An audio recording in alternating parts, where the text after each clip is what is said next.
Hi guys, this is Jed. This is Monica, and this is the SKL podcast, which means share ko lang. In this podcast, we talk about life, adulthood, parenting, careers, and so much more. We add new episodes on Fridays. Last time, we kind of ended the last episode. We kind of ended the conversation with yung effect ng social media when it comes to trends and pop culture. I have a question.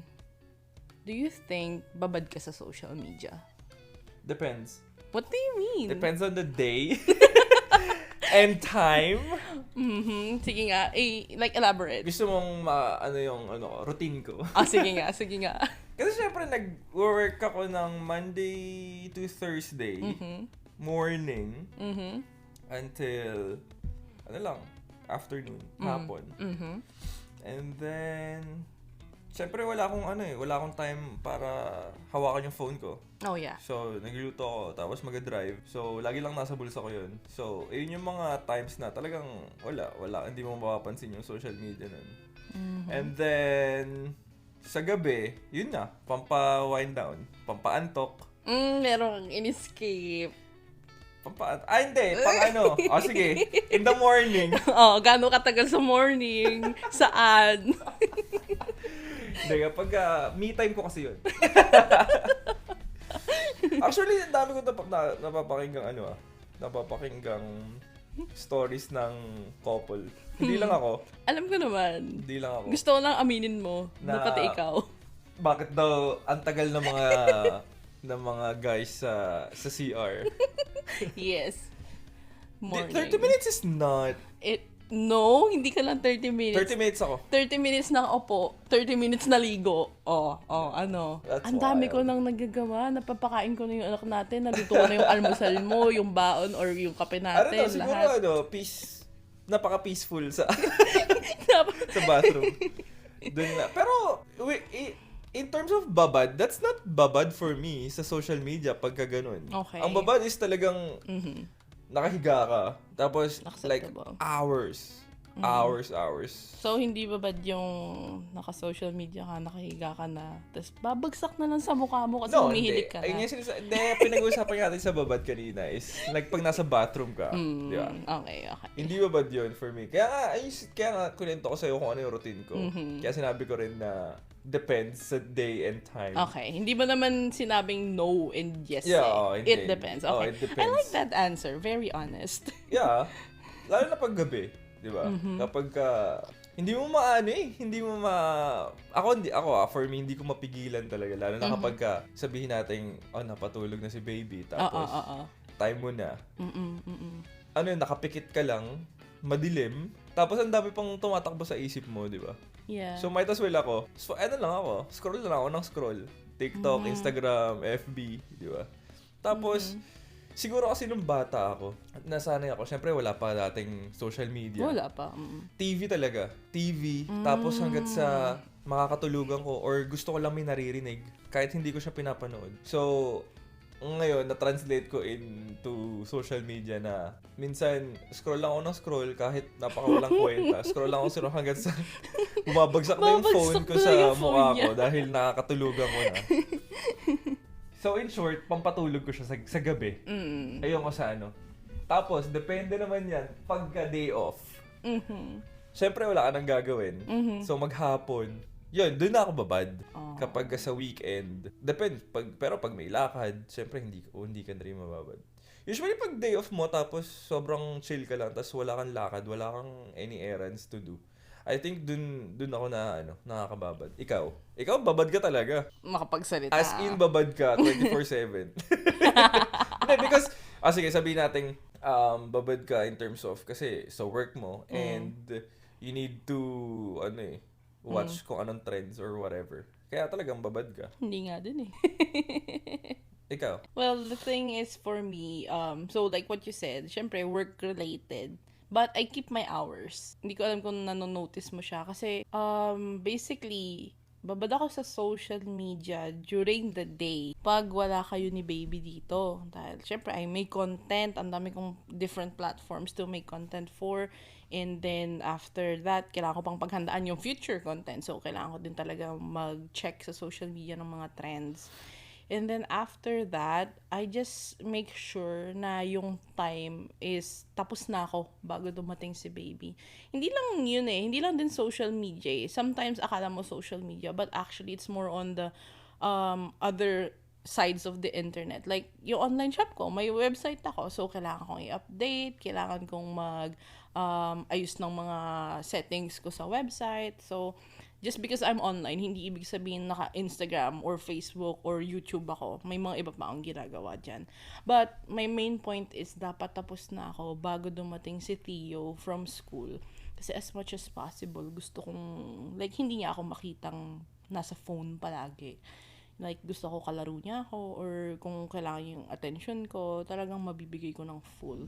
So, I think it's just practice. I wouldn't say na perfect ko na siyang nagagawa. May mga times na hawak ko pa rin yung phone ko. And I know it's not entirely good, but at least I'm trying. And then at the same time, minsan kasi nawawala din sa isip ko na parang, ay, mas maganda palang mag-post ng announcement ng restock ng website ko sa Instagram ng 7 p.m. Nandito na si Theo noon. So, bigla akong ihahabol. Minsan hindi ko na schedule, which is actually, ang galing na nga ng mga social media ngayon Talagang in favor na sa mga creators and then business owners. May mga ganung bagay, pwede mo na schedule. Ako na lang din talaga. Nakakalimutan ko sa dami ng ginagawa ko. But yeah, I think yun yung importante for me. In fairness ako, medyo nabawasan. Kasi, di ba, sa iPhone, merong may report summary. Yung hours. Mm-hmm. Dati, ang average ko is 5 hours. Ngayon is 4 hours na lang. Uy, bumaba siya doon. Congratulations. Tapos, nakakatawa kasi, alam mong... That's per week, right? Yeah, per week. Nakakatawa kasi yung pinakamatagal kong social media na day is every Sunday. So, alam mo talagang wala akong trabaho na talagang nasa bahay lang, nasa couch lang. Talagang super social media. Kaya, totoo talaga na pag work days, talagang no. Makes sense naman. Kaya nakakatawa. Ang goal ko is next month, dapat 3 hours lang. Wow. Parang, wait, ang hirap kasi nun gawin kasi in a way, kagaya na sinabi ko sa'yo, hindi naman lahat ng hours mo sa internet is social media. No, kasi makikita siya, may distribute siya kung saan mo siya ginagamit. Kung sa social media lang or sa ibang So, yung 3 and 4 na yun, sabi mo, yun? Social media lang. Kasi what if nagsa-search ka ng like whatever, mga recipes or whatever, di ba? Sa iba na yun, may nakahiwalay. Okay, that's good. That's good to know. Tapos parang ang pinakamarami sa akin is TikTok. Pag Sunday. Alam ko yan for sure. TikTok Sunday. Alam na yung mga nagaya pag nakakatulog na ako. Kasi pag sa TikTok, pag hindi mo i-scroll, paulit-ulit yung video talaga magpe-play na siya, like, sabi ko nga, di ba, tayo, hindi naman natin talaga pinapakalaman yung isa't isa. At saka, despite being active sa social media, kagaya ng kinikwento namin, may time kami sa isa't isa. So, hindi siya problema sa amin na nasisira yung communication namin or whatever. So, ako, papaantok na ako sa social media ko. Siya din, gagawin din niya yun. Pero maya-maya aabot yan. Like, sobrang random nung maririnig ko. Music, or minsan mga boses nang nag-voice over sa content, whatever. Pero aabot yan maya-maya. Paulit-ulit na. Bibilangan ko na yan. Pagka lumagpas na ng 3 beses yung ulit, kailangan ko na siyang tingnan kung nakapikit na.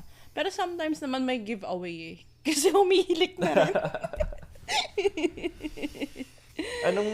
Anong may advantage din and disadvantage. Like, advantage pag business, yan, social media talaga. Yes, sobrang laking tulong nun. Kasi imagine mo, before, ang businesses, paano sila nagmamarket? Billboard, dyaryo. Ads talaga. Diba? Ads sa TV, commercial. And those are very big budget. Expensive yun. Ngayon, although sabihin natin meron pa ring sponsored ads and you pay for it, but if you know how to utilize social media, hindi mo kailangan magsipag-galaw sa content aabot ka rin sa, like, masaswertehan mo rin yan, kakalat din yan, or malay mo, merong isang post ka, may content ka na magva-viral dahil sinishare ng mga tao. So you just need to find your groove sa internet. But then, yeah, I feel like it's very big help sa mga business, especially online businesses. May napanood nga ako sa TikTok. Siyempre, TikTok ang source natin. TikTok University. Yung si Chili's restaurant. Okay. Someone posted their food. Mm-hmm. Parang I forgot kung anong food na specific food. And then pinost niya lang. After niyang pinost, sobrang nag-trending yung food na yun. And then tumaas yung sales ng Chili's. Wait, anong post niya? Ang ginawa sa post niya? Kinain niya? Oo, kinain niya. Masarap ba yung sarap. pagkakakain niya? Oo, siguro. Tapos, basta may cheese eh. Alam mo naman yung mga tao pag yung cheesy. Okay. Tapos, nag-report ng Chili's na how many % tumaas yung sales nila dahil doon. So, hindi sila nagbayad May tao lang na kahit saang platform, hindi sila nag-put ng commercial, ng ads yeah. and may nag-post lang talaga na sobrang random. Mm-hmm. Tapos yun, tumaas na yung sales nila. Kaya sobrang galing ng social media. For business. For me, just for business. Pero for some, contents na sobrang para clout chaser lang. Sobrang Alam yung mga Gen Z nagsasayaw sa TikTok. yeah. In fairness in fairness naman sa sa feed ko. Sa algorithm ko. No, there's none. Wala kang makikita. Or may makikita ka man, pero puro kalokohan. Sige na nga. Anyways, yun ang about sa business side talaga, sobrang laking help niya. Kahit na hindi ka magbayad, no? Yes, exactly. Talagang makikita nila yung product mo eh. Kahit saang sulok ka eh. Di ba? Ikaw, anong for you? Yeah, yun nga, sa business, okay talaga. Hindi, sa'yo naman, anong negative side? Oo, negative side. I think social media, ang laki ng influence niya, di ba, lalo na sa youth.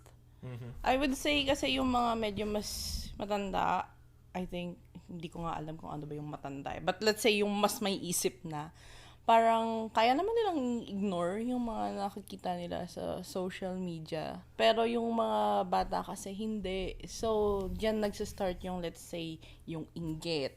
Like, FOMO, fear of missing out. Yeah. Na parang, nakita ko si ganito, suot niya yung ganyan, or binilan siya ng ganito. So, magpapabili rin ako sa parents ko. Kaso hindi siya binilan. Ayan na, sasama na loob niya. Tatanim na siya ng galit dun sa magulang niya. Nade-deprive daw siya. Yung mga ganyan. Like, I feel like this is a general na story. Maraming ganon. Maraming dumadaan sa ganon. So, I think isa yun sa mga negative factors. And then, isa pa is the doom of scroll. Imagine mo, sobrang laki ng effect nun in terms of productivity. Yung mga tao, titingin lang ako. Even I, myself, is a victim of this because mahilig akong, nagawa ko na yung content, na-produce ko na siya sa mga editor ko. Kasi hiwalay ako mag-edit eh. Diba yung iba parang nag-edit sila straight sa TikTok and Instagram. Ako, may mga ginagamit akong editor. But, isa sa mga strategies sa social media, you need to use like trending sounds. So ako naman, hahanap ako para hindi puro app ni Rose at Bruno Mars ang gamit ko. Oo, di ba? So, magbabrowse ako. Punta ako ng Reels, listen ako ng mga music, hindi ko mahanap yung gusto ko. Scroll ako ng scroll. Isang oras na pala ako naghahanap ng background. Hanggat sa may mga sinisend ka na sa akin. Yes! So sabi ko, oh my God, nagiging victim din ako ng doom of scroll. Hindi siya yung intention ko. Hindi talaga ako yung para mag-browse and magbabad. May goal ako eh. Gusto ko humanap ng music kasi may ipopost ako. But because of yung mga entertaining and engaging content or like I said, yung iba relatable, wala, medyo napapascroll din talaga ako. So, I think that's a bad thing when it comes to productivity. And I'm still trying. I'm still trying na maging better pagdating sa pag-navigate sa mga ganong bagay. But, syempre, for other people, balita ko, inaabot sila ng oras sa pag-scroll. And for what? I mean, siguro, entertainment. But, honestly, sayang oras. Oh, yeah. Sobra. Kasi, ako sa Pilipinas, hindi ako nag-work, di ba? So, so dito lang ako nag-work. Hindi ko tuloy ma-compare kung dito kasi ang bilis ng oras sobra. Yes. Sobrang bilis ng oras. Unlike sa Pilipinas, parang sobrang tatagalan ako. Kaya sinasabi ko na, bakit parang sa Pilipinas nga, mas magkakaroon ka ng madaming time sa social media? Ay, nako. Kaya nga, hindi na ako nagtataka. Ito I mean, I think it's a good thing. Grabe yung Pilipinas sa social media. Ang galing nila magpa-trending. Yeah.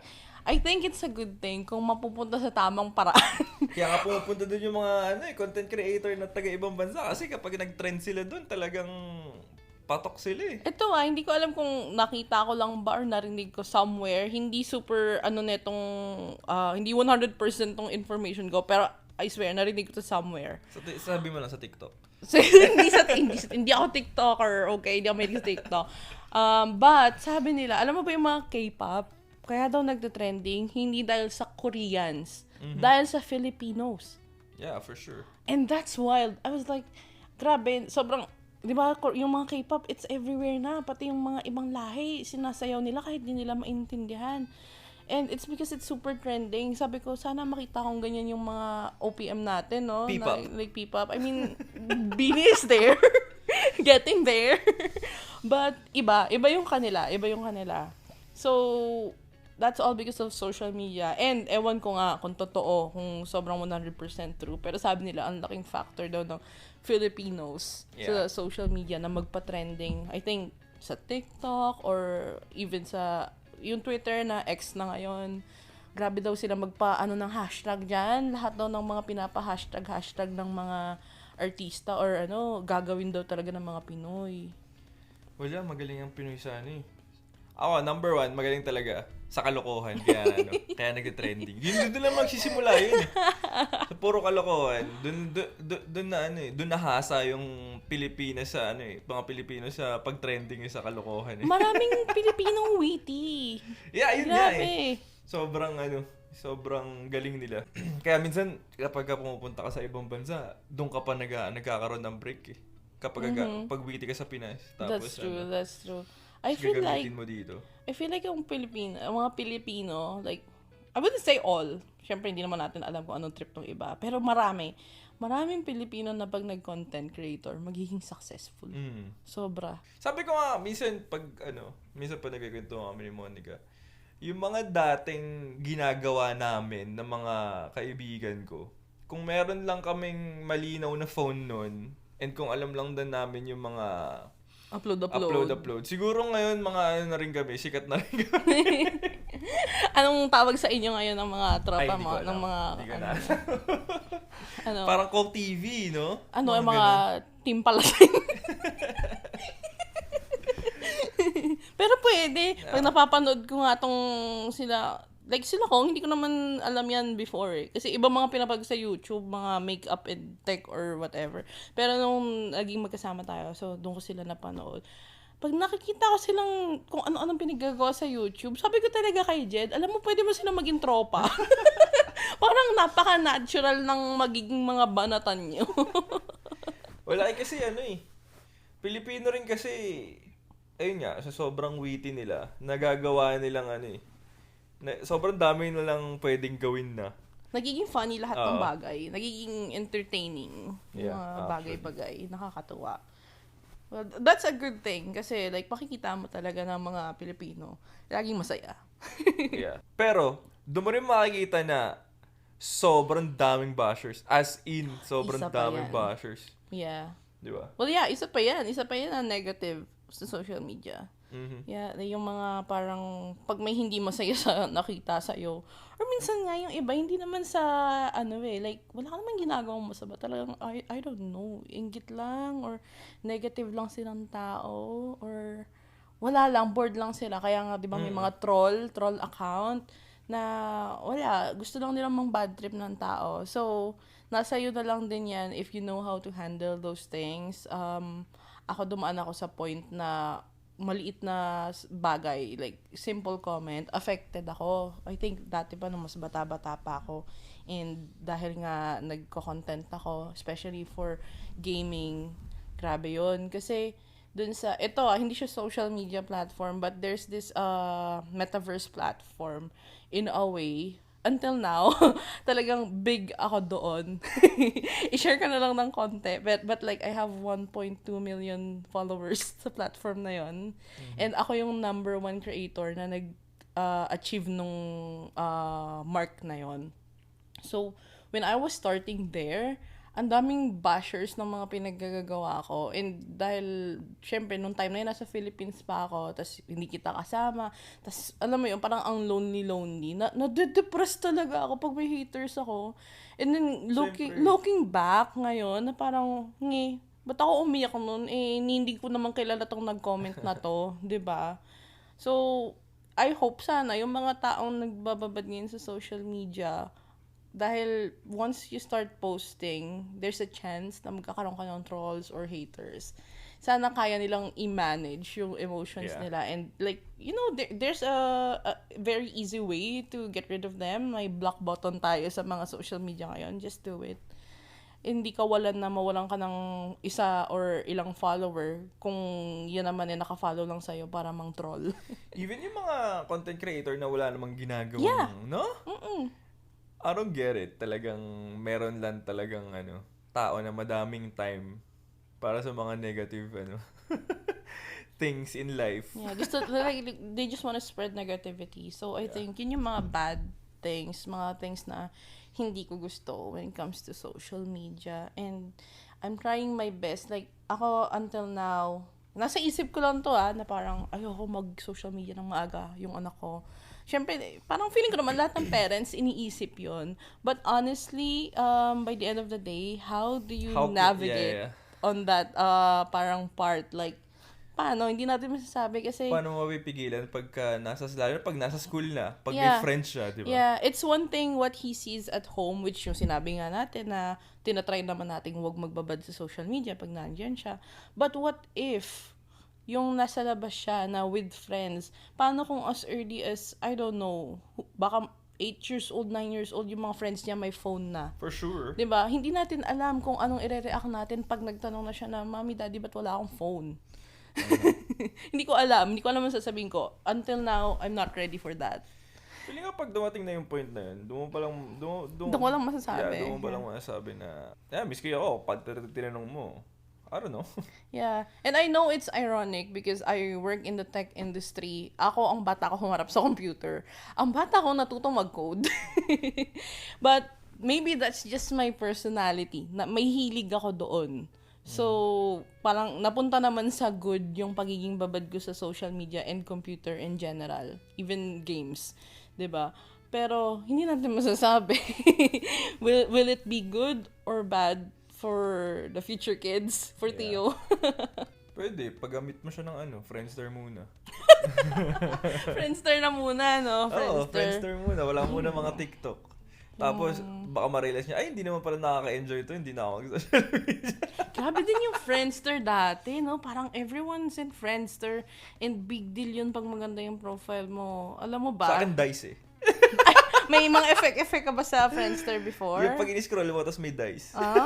So cool ka nun, di ba? Cool ka nun. Share ko lang. Ang pinakauna kong side hustle, gumagawa ako ng mga effects and backgrounds or basically layout, ang tawag natin sa Friendster, and binibenta ko yan. So, dati, ang way pa is, syempre, para mas madali, yung palitan mo muna yung password mo ng temporary kasi kailangan kong mag-login para malagay ko yung code and settings. And then once okay na, palitan mo na ulit para hindi ko ma-access. Ganun ang galawan ko dati sa Friendster. Nakakaipon ako doon, kala mo ba? Ako, nangiiwan lang naman ng mga testy Paramihan ng testy, yung spam. Hindi, pagka kunwari, may alala na usong-uso yung Friendster dati. Sa school, pag-uwian na, oy, testy ko Mag-aano pa ako, bibili pa ako ng ISP Bonanza. Grabe yung struggle natin sa pag-connect sa internet dati, no? Tapos, bawal may tumawag. Oo. Tapos, hindi, okay lang may tumawag, pero yung pag ikaw na yung gagamit, yung pag may isa sa household yung may gagamit, yun, dun may interrupt. Pero ngayon, grabe na yun. Yeah. sobrang accessible ng internet. And as a matter of fact, essential na rin siya. Kasi diyan mo isi-search lahat, Google Maps and everything. But in the end, dapat may limitations ka lang din talaga sa internet. Especially sa social media. Yun lang din talaga yung for me na sana magawa natin.